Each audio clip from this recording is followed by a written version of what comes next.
The GOP primary is effectively over. Many are speculating that Nikki Haley will drop out when she fails to secure her home state of South Carolina. Ron DeSantis has already fled.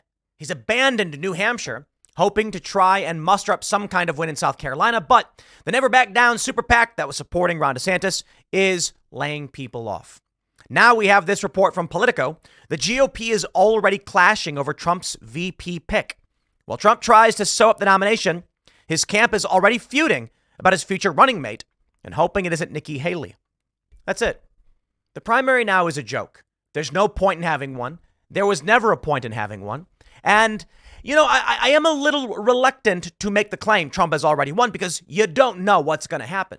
But I think it's fair to say that Trump is at 95%. Nikki Haley maybe gets some weird upset because Democrats rushed to come out to the primaries and vote. It's just not likely.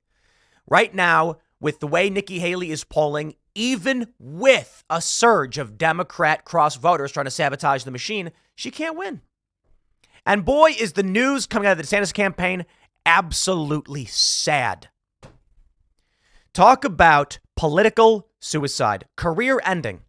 Ron DeSantis, he had everything laid out before him. He had the opportunity to be the heir to MAGA, but he decided to burn it all down. He hired some of the worst people imaginable in politics, destroyed his career, and is now a footnote. Yeah, while he's out here campaigning, Florida is dealing with a lot of issues people have been complaining about quite a bit, notably last week, the state of emergency and flooding. I'm hearing constantly about the high insurance rates related to such things. But Ron DeSantis, of course, he's going to be out campaigning because he wants to be your president. Don't worry, my friends. When Ron DeSantis is president, well, that's not going to happen. But if he was, he'd fly off to some distant land for some political agenda unrelated to you as you suffer as an American citizen. The big come down. DeSantis has abandoned New Hampshire. Well, I want to talk to you about Trump's VP pick, because when the media is already coming out and saying the big fight now is who will be Trump's VP, Nikki Haley and Ron DeSantis should drop out. Vivek Ramaswamy already said it.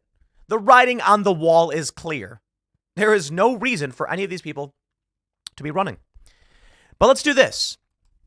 While we are seeing Ron DeSantis abandon New Hampshire, we are seeing his super PAC laying people off.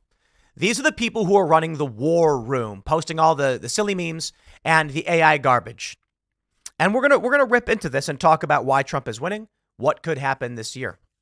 The New York Times reports, shakeup by a desperate DeSantis opens wider path for Haley in New Hampshire. They say, straining to recover after a bruising defeat in Iowa, Governor Ron DeSantis of Florida and his allies moved on Wednesday to shake up his operation yet again, with his super PAC carrying out layoffs and the campaign signaling that it would largely bypass New Hampshire's primary election next week in favor of competing in South Carolina. The change in strategy appeared to set up the one-on-one contest in New Hampshire that Nikki Haley has been hoping for against former President Donald J. Trump, who leads in the polls but is more vulnerable in the moderate state than in the socially conservative Iowa. At the same time, the shift could put new pressure on Ms. Haley in South Carolina, where she once served as governor. The maneuvering may not ultimately make much of a dent in a race in which Mr. Trump has dominated polling, won the Iowa caucuses Monday by a staggering 30 points, and spent Wednesday in court for one of his many legal cases where a judge threatened to kick him out. Oh, geez, man. The layering on of the evil to stop Donald Trump. Here we go. As Mr. DeSantis' team licked its wounds on Wednesday, his super PAC Never Back Down trimmed operations in several places, including Nevada. Other staff members were also laid off, including almost the entire online war room team, a person with knowledge of the matter said. Those who were cut had their email accounts immediately suspended. It was unclear how many people in all lost their jobs. Now, I got to tell you the challenge we face here. We just did the Iowa caucuses, Timcast IRL. We're there. We hit people up. We say, how would you like to come on the show on the day of the caucuses? And we love the guy, Vivek Ramaswamy. He said he'd love to come on the show. We could not have predicted that he was going to drop out immediately, because my understanding was Vivek's whole pitch was that they will stop at nothing to remove Donald Trump and he cannot leave the race. It's a good point. If Nikki Haley's the only one left because Trump gets arrested, then we're in trouble. But of course, when Vivek was supposed to appear on our show, he didn't. And it's obvious. He didn't hit the numbers he wanted to hit. He wasn't even competitive. After all the hard work he did, with respect, he decided to drop out and endorse Donald Trump. Now, this whole news cycle, I'm sorry, it's fake. I feel like we are wasting our time, and I honestly struggled to even produce this segment because as I'm reading more and more that Nikki Haley, that there's speculation she's already planning to drop out once she fails in South Carolina, which seems very, very obvious and very likely. And Ron DeSantis' super PAC is already laying people off, and DeSantis has abandoned New Hampshire. Let me repeat that. He's abandoned it. He's done. Drop out now. For what reason are you going to try and win any other state? So as I'm sitting here putting together this news, it is frustrating. You see, I have options. I got a bunch of stories I can talk about. Dating. There's a video going viral of a woman shaking her butt in a gym and offending people. Yeah, we could talk about those cultural issues, but I want to hit the deep news subjects for my 1 p.m. segment. And it is a fraud. It is an act of fraud on the American people to pretend that there is a GOP primary at this point. And so, my friends, as we prepare for our events and the on-the-ground shows we plan on doing, March 5th, Super Tuesday, for the GOP primary, we are planning a big event. I mean, big, like 50 seats, get a sponsor. And the only problem is it's very likely that before that even happens, in the end of February, when Nikki Haley fails in South Carolina, there won't be a Super Tuesday. For what purpose will there be any primary or caucus after this when there's no one left running? Okay, fine. Fair point. You got some other, I think Binkley is his name, is still running. I don't know. I got no beef with the guy. I don't know him. But come on. Is this really where we are going? Ron DeSantis has not only abandoned New Hampshire. Take a look at this from Forbes. Here are all the prominent conservatives telling DeSantis to drop out. The crazy thing, the Wall Street Journal told Ron DeSantis to drop out so that it could be Trump v. Haley. Oh, man. Look, I hope and I pray that I'm right about this. I mean, some of the details will probably be a little bit wrong, but I'm hoping this is all just one big facade. Nikki Haley and Ron want to rack up some cash. Now, for Nikki Haley, I don't blame her for running. What was her political career? She was never really hardcore MAGA or anything like that. So where was she going to go? The Democratic Party? Ron DeSantis, however, had the whole world at his fingertips. And we are lucky, my friends. I want you to count your blessings as to how lucky you really are that Ron DeSantis decided to run for president. It's funny because a lot of people say to me, they're like, Tim, if Ron didn't run and just led Florida and defended Trump and backed him and endorsed him, he would be the guy for 2028. And it's a shame. I say, no, it is not a shame. We're lucky. If Ron didn't run, we would think he was a good leader. Yeah. So now you can take a look at how Ron DeSantis has handled his campaign. Christina Pushaw, who runs DeSantis' campaign, was liked by a lot of people before he started running. And even we here at Timcast had discussed with her about having either her or Ron on the show. And they said, we'll do it at some point. And then Ron decided to just burn everything to the ground. Christina, of course, went nuts on social media, insulted, attacked, derided, offended, and so did the rest of Ron DeSantis' staff and his supporters. They were routinely ragged on for being insufferable. The most annoying, self-righteous people ever. And that burned Ron DeSantis down. Instead of firing the woman who was destroying everything, Christina Pushaw, she remained. It's fascinating. If you go way back in time to the start of Ron's campaign, I was saying, I don't know if I'm 50-50, right? And then the DeSantis War Room launched these fake AI ads of Trump hugging and kissing Fauci. And I said, that's it. I'm done. You need to apologize for this and maybe I'll consider it. They refused. They said no. They have a right to make fake stuff. So I am so happy to see evil fail. Oh, I mean, there's the banality of evil in many actions and many individuals. But the DeSantis campaign knowingly produced fake news to trick Trump supporters into voting for Ron DeSantis. And it brings me great schadenfreude to watch him fail. And to see this message from Christina Pashaw saying she's not going to work in politics again. She wouldn't want to. She only wanted to work for DeSantis. Good riddance to one of the worst campaign staff imaginable. Gone. And we're lucky, though, because we got to witness just how bad of a leader Ron DeSantis really is. And I can already hear it's just, without saying anybody's names, there are prominent personalities who are posting, we could have had Ron. We could have had Ron. He's a failure. Man. There are some people I often wonder how it is they've made it this far in terms of working in politics.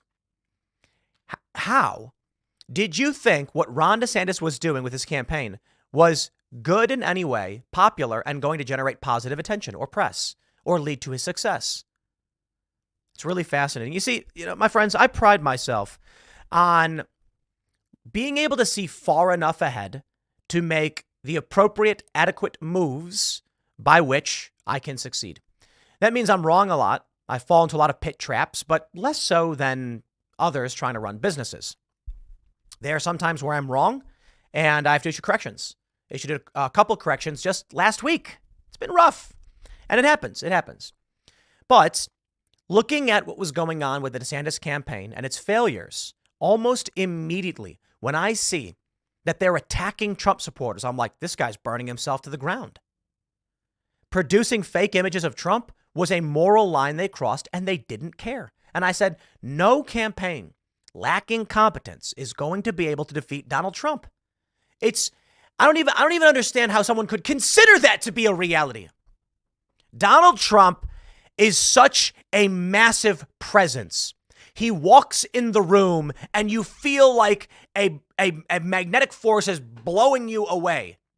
You can feel his aura pressing against you as you struggle to stand in his presence. I'm kidding, by the way. My point is, when Trump walks in the room, it makes an impact. Ron DeSantis' people thought they could go up against him while being this bad at what they do. And don't get me wrong, shout out to Nikki Haley. But at least her whole pitch is some kind of, make money off the GOP nomination process. Maybe she'll try and be VP. I really doubt it. But many people have pointed out that there's a probability Nikki Haley is the VP. And I'm not going to play any hyper-partisan games. I understand the argument being made for a Haley president, for a vice presidency. I also think it's fair to say that when Tucker Carlson says he will campaign against you, and everyone else is saying, if you pick Nikki Haley, you're going to need a food taster, Donald Trump. Yeah. One of the worst possible moves Trump could make would be to make Nikki Haley his vice president. But the reason I say I'm not going to play any stupid games and just be like, Nikki Haley bad. Oh, no matter what. She is bad. Okay, but that's not what I mean. There is a practical purpose to choosing a VP you hate, and that is to attract voters who hate you. I know, right? Listen, if Trump were to pick Vivek Ramaswamy, he's going to win over us, the internet, and the libertarians. Does Trump want those votes? I think he does. Libertarian voters don't like Republicans, but if the Republicans were to get all the libertarian votes, they would win every time. With a Vivek Ramaswamy VP, calls for no CBDC, no ATF, no FBI. Donald Trump has already now, after Vivek Ramaswamy endorsed him, Trump came out and said there will be no central bank digital currency. Huge. A lot of libertarians may decide, I'm going to vote for the guy. Now, of course, not the hardcore staunch libertarians. They'll vote for their party. They like their party. I get that. But that's a play. Ron DeSantis is not. Ron is incompetent. Just abject incompetence. He lacks charisma. He can't pitch ideas properly. It is abysmal. But the most important thing I say as to why he's incompetent is the people he hired. Listen, we can complain about the people Trump hired. You betcha. And they're bad people, but he ended up getting rid of them. Ron DeSantis, how he did not fire Christina Pashaw right away. It was plain. It was plainly obvious. Like, you got to fire this lady. You got to get rid of her right now. She is burning your campaign to the ground. And Ron's like, well, I don't care. I'll just burn to the ground. Oh, there you go. Congratulations, buddy. Your whole campaign burned to the ground because you would not fire someone who couldn't do the job properly. Yeah, great. Who should Trump pick as VP? That's the big question right now. And it's the feud, they say. Politico reports the fiercest Republican campaign isn't taking place between the presidential hopefuls in Iowa or New Hampshire, but rather in the backstage fight over who would be Trump's running mate, or to the point, who will not be Trump's pick. As Nikki Haley emerges as the former president's most formidable, is that what they say? Where is this? Nikki Haley emerges the most formidable opponent of the coming states and toughens her rhetoric. Her Trump world foes are intensifying their own efforts to block her from the consolation prize of the vice presidency. Haley's critics have privately warned Trump that were he to make Haley first in line for the presidency, he'd effectively be setting himself up for an intra-party coup, as GOP senators would use any legal or political pretext to remove him from office and elevate the more old guard aligned Haley. Nikki Haley as VP would be an establishment neocon fantasy and a MAGA nightmare. On day one, she would convert the Naval Observatory into an anti-Trump resistance headquarters, undermining him at every step. Yeah, worse than that. But let's be real. Regardless of what happens, I think it's very likely Nikki Haley will be working against Trump and working with Democrats. Why? Because she's already working against Trump and working with Democrats. So nothing else need be said. Ron is all over the place. I don't even know what that guy's doing. Tucker Carlson seems like an obvious pick for Donald Trump. Everybody seems to like the guy. However, Tucker has said he wouldn't want to do it, and he doesn't have government experience. So Trump he's in a rock and a hard place. Between a rock and a hard place. Who does he pick? Some have said Kristi Noem. Yeah, she could. I don't know if she has the name recognition. Vivek Ramaswamy seems like the most logical pick right now. If he picks Nikki Haley, Tucker Carlson says he will be against him. But as I stated before, there is a logical reason to why they would consider Nikki Haley. As much as everyone's groaning and saying, no, they hate her. No, don't get me wrong. I get it. Nikki Haley is Hillary Clinton. But the reason why Trump may actually consider Haley, because she attracts other voters. The question is, who are you trying to attract? I suppose the argument is there are many people who would vote for Nikki Haley, but not for Trump.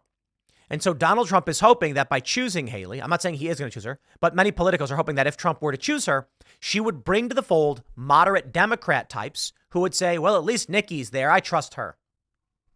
I am really fascinated why anybody would want Nikki Haley to be president, because you listen to her speak, she ain't all there. But all that matters for many of these politicians is to sound like they are. The reality is this, my friends. The fact that we're sitting here debating if Nikki Haley is going to be Trump's VP proves the point. Ron has abandoned New Hampshire. His super PAC is firing people. The war room is shuddering. There's only a few people left. I don't know how many. Nikki Haley is we know she's entertaining the VP role. And in the media, they're arguing whether or not she will be. There is no literal consideration for either of these people to be the nominee. Thus, it's plainly obvious. It's over. The primary is over. You wasted our time. You wasted our money. Now, Vivek Ramaswamy said the play was to get Nikki Haley to win. And maybe, I think that is a strong play. Why won't Democrats replace Joe Biden? Because Nikki Haley is the real opportunity for them in the GOP primary. But you know what? They couldn't beat that either. So guess what? They'll take their consolation prize. And you know what that prize is? Draining Republican resources to the best of their abilities. Running Trump through false rape trials or whatever. Defamation, fraud, etc. Forcing him to spend all of his time and energy not campaigning.